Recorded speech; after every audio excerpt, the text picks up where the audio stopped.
বিয়ে হওয়া সত্ত্বেও পড়াশোনার জন্য স্বামীর থেকে দূরে থাকতে হচ্ছে, এদিকে টিচাররা অ্যাটেন্ডেন্সের মার্কস দিতে দেন না, এটা কি গুনাহ হচ্ছে? আমার জন্য কোনটা বেশি জরুরি, পড়াশোনা কি সংসার? স্বামী শরিয়ার যে আদেশ নিষেধগুলো, এগুলো আমাদের অনেক সময় ভালো লাগে না, আমাদের অনেক সময় মনে ধরে না, কিন্তু বাস্তবতা হলো ইসলামী শরিয়া এসেছেই মানুষের কল্যাণে। আল্লাহ বলেছেন শারা আলাকুম মিনাদ দীনি মা ওয়াসা বিহি নূহান ইলা আখিল আয়া। আল্লাহ যে শরীয়ত দিয়েছেন এটা লাকুম, মুফাসসিররা বলেছেন এ লাকুম আই লিইনতিফাইকুম, তোমাদের উপকারের জন্যই আল্লাহ শরীয়ত দিয়েছেন। অতএব শরীয়তের কোনো বিধান আমার বুঝে না আসলেও বুঝতে হবে যেটা তিতা ঔষধের মতো, আমার জন্য কল্যাণকর। এবার আসা যাক উত্তরে, সেটা হলো যদি কোনো নারী বিবাহের পর তিনি যদি নিয়মিত পড়াশোনাতে মনোযোগী হন, নিয়মিত পড়াশোনা করেন, কন্টিনিউ থাকেন, এদিকে অ্যাটেন্ডেন্স ঠিক রাখতে গিয়ে যদি ওইদিককার অ্যাটেন্ডেন্স তিনি মিস করেন এবং তার স্বামীর চরিত্রের সংরক্ষণ যদি চ্যালেঞ্জিং ব্যাপার হয়ে যায়, তাহলে সেক্ষেত্রে সেই নারীর জন্য ইসলামের শরিয়ার দৃষ্টিকোণ থেকে তার সংসারকে প্রায়োরিটি দেওয়া বেশি গুরুত্বপূর্ণ। একটা অপ্রিয় মাসআলা দিয়েছি আমি, অপ্রিয় মাসআলা, অজনপ্রিয় মাসআলা, কিন্তু শরীয়তের নির্দেশ না এটা।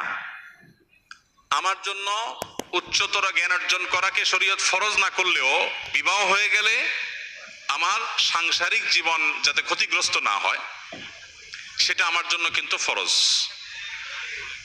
এই যে প্রায়োরিটি, এটা বুঝতে পারাটা গুরুত্বপূর্ণ। কিন্তু এর মানে কিন্তু এটা না যে আমি বলছি যে একজন নারী তিনি ইসলামিক জ্ঞান অর্জন করবে না বা জাগতিক জ্ঞান অর্জন করবেন, আমি সেটা বলছি না। আমি বলছি আপনি যখন দুই নৌকা পা দিয়ে দিয়েছেন, আপনাকে যে কোনো একটা নির্বাচন যদি করতে হয় তাহলে অবশ্যই আপনি সংসারের নৌকা ছেড়ে অন্য নৌকা আপনি উঠতে পারেন না। এটা হলো যদি আপনি দুই নৌকার কোনো একটা আপনাকে বাছাই করতে হয়। তবে এই পরিস্থিতি খুব রেয়ার কেস, খুব অল্প ক্ষেত্রেই হবে, বেশিরভাগ ক্ষেত্রেই সমন্বয় সাধন করা সম্ভব। আপনি সমন্বয় সাধন করার জন্য আপ্রাণ চেষ্টা করলে সেটা অসম্ভব নয়। যদি সমন্বয় সাধন করতে পারেন সেটা সবচেয়ে উত্তম, যে আপনি যদি পর্দা পরিষদের সাথে আপনার জ্ঞান অর্জনকেও ঠিক রাখলেন, সংসারকেও ঠিক রাখতে পারলেন, তাহলে সেটা হবে সবচেয়ে উত্তম। এবং সেটা চেষ্টা করলে খুব বেশি কঠিন কোনো বিষয় নয়, ব্যালেন্স করা অনেকখানি সম্ভব হতে পারে। এরপরে প্রশ্ন হলো, আমি সদ্য বিবাহিত, আমি আলহামদুলিল্লাহ রাগী বা জেদি নই, সবসময় সবর করার চেষ্টা করি, কিন্তু আমার স্বামী জেদি ও রাগী হওয়ার কারণে আমাদের মধ্যে সমস্যা লেগেই থাকে, কথা বন্ধ হয়ে যায়, আবার তার কিছু ব্যবহারে কষ্ট পেলেও সবর করা কষ্ট হয়ে যায়, এক্ষেত্রে করণীয় কি? দেখুন, আমাদের দাম্পত্য জীবনে সুখের মূল চাবিকাঠি হলো সবর এবং শুকর। দাম্পত্য জীবনে সুখের মূল চাবিকাঠি কি? সবর এবং ধৈর্য এবং কৃতজ্ঞতা। এই দুটি গুণ যদি না থাকে দুজনের কোনো একজনের মধ্যে, তাহলে দাম্পত্য জীবনের সুখ শান্তি পাওয়া অলমোস্ট অসম্ভবের মতো, কঠিন একটি বিষয়। নবী করিম সাল্লাল্লাহু আলাইহি সাল্লামের দাম্পত্য জীবনে এমন অনেক ঘটনা ঘটেছে যে ঘটনাগুলোর কারণে মন খারাপ হওয়ার কথা ছিল। মন খারাপ হয়তো হয়েছেও কোনো কোনো ক্ষেত্রে, কিন্তু সেটা খুবই সাময়িক ছিল। দাম্পত্য জীবনে স্বামী স্ত্রী একসাথে চলতে গেলে নিজেদের মধ্যে বোঝাপড়ার গরমিল হওয়া, একটু মন খারাপ হওয়া, এগুলো খুবই স্বাভাবিক একটি বিষয়। দুজন মানুষ বিভিন্ন বিষয়ে ভিন্ন মত তৈরি হবে, ভিন্ন দৃষ্টিকোণ থাকবে, এই বিষয়গুলোতে ধৈর্যের কোনো বিকল্প নেই।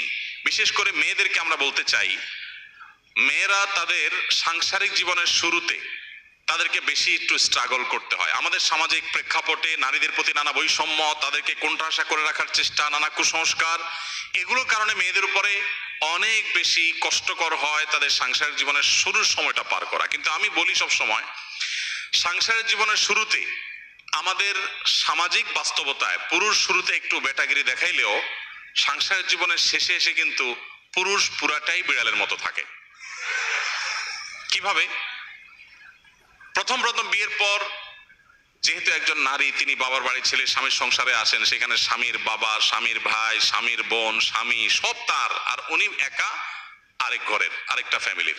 খুব স্বাভাবিকভাবেই এতগুলো পরকে আপন করা চ্যালেঞ্জিং একটা কাজ হয়, খুব কষ্টকর হয়। অনেক মেয়েরা এটা ধৈর্য ধারণ করতে পারেন না। আর ওই যে এক শ্রেণীর মানুষ আছে যারা আমাদের ধার্মিকদেরকে, আমাদের মুসলিম বোনদেরকে খোঁচাখুচি করে বলে, আরে কি জন্য সমস্ত স্ট্রাগল করবা, বের হয়ে আসো, দেখো জগৎটারে কত সুন্দর, এরা উস্কে দেওয়ার পরের ইতিহাসটা আর জানার চেষ্টা করে না। এই ভদ্রমহিলা তার কথা শুনে যারা বেরিয়ে আসে তাদের পরবর্তী পরিণতি তারা আর জানেও না, জানার চেষ্টাও করে না।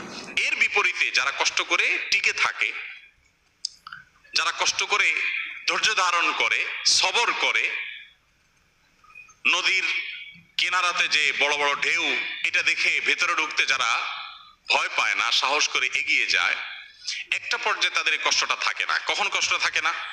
একজন মেয়ে যখন স্বামীর সংসারে যাওয়ার পর প্রথম প্রথম কষ্ট হয়, একটা বাচ্চা হয়, আল্লাহ দেয়, দুইটা বাচ্চা হয়, সংসারে আস্তে আস্তে বাচ্চারা বড় হতে থাকে।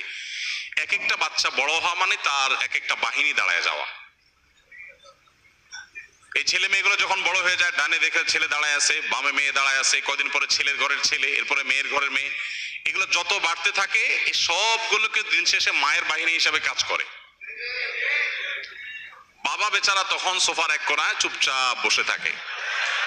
সারা জীবন যত উসফুস করেছে সব শেষ।